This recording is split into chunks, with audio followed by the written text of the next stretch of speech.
জীবনে আর কিছু বুঝি আর না বুঝি একটা জিনিস ভালো হলেই বুঝছি, ঢাকা শহর যেই রেস্টুরেন্টের আলো যত কম খাওয়ানোর দাম তত বেশি। মোরা রেস্টুরেন্টে একলা গেলে চিনতে পারি কেমনে এসির দাগ দিয়ে পাওয়া যায়, আর যদি গার্লফ্রেন্ড লইয়ে যাই হলে চিনতে পারি কেমনে লাইটের দাগ দিয়ে একটু দূরে পাওয়া যায়।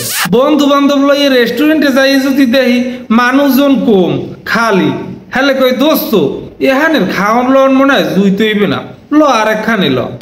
আর যদি গার্লফ্রেন্ড লইয়ে যাই দেখি লোকজন নাই, হলে কই এইটাই তো চাই। রেস্টুরেন্টে সিঙ্গেল গেলে চেয়ার কহান লইয়া চেকাইয়ে বই থাকে, আর গার্লফ্রেন্ড লইয়ে গেলে এমন তারা ঠাসিয়ে বয় বাতাস চলনে জায়গা থাকে না। রেস্টুরেন্টের ওয়েটার গুলোও আছে, একলা গেলে মোটে পাত্তাই দিতে চায় না, আর গার্লফ্রেন্ড লইয়ে গেলে একুল দিয়ে ছাড় ওকুল দিয়ে ছাড় পুরো বেদিক বেনাই হেলায়। তবে সব রেস্টুরেন্টে এক না, অনেক জায়গায় আধা ঘন্টা 1 ঘন্টা পর ওয়েটার আয়, কারণ হেরা একদম ভালো করেই জানে গার্লফ্রেন্ড লইয়া নিশ্চয়ই রেস্টুরেন্টের খাওন খাইতে আয় নাই। যাই হোক, ওয়েটার যেকালে খাওন লইয়া সেমরিগো শুরু হয় সেলফি, আর আমাগো শুরু হয় হিসাব।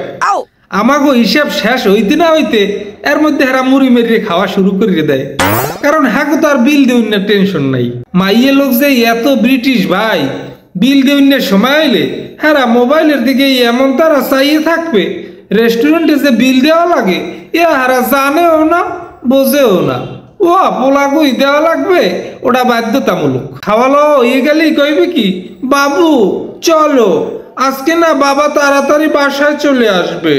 ক্যা এসেরি এখন তোর বাপে আনলে কই ঝোলা বড়ার আগে কই দিলি না, এখন তোর বাপে আইবে। কারণ মাইয়ার এক ভালো করেই জানে খাওয়া লওয়ার পরই পোলাগো উদ্ভব শুরু হয়ে যাইবে, যে কারণে রেস্টুরেন্টে লইয়েছে সেই কারণগুলো আস্তে আস্তে বাইরে হইতে শুরু করবে।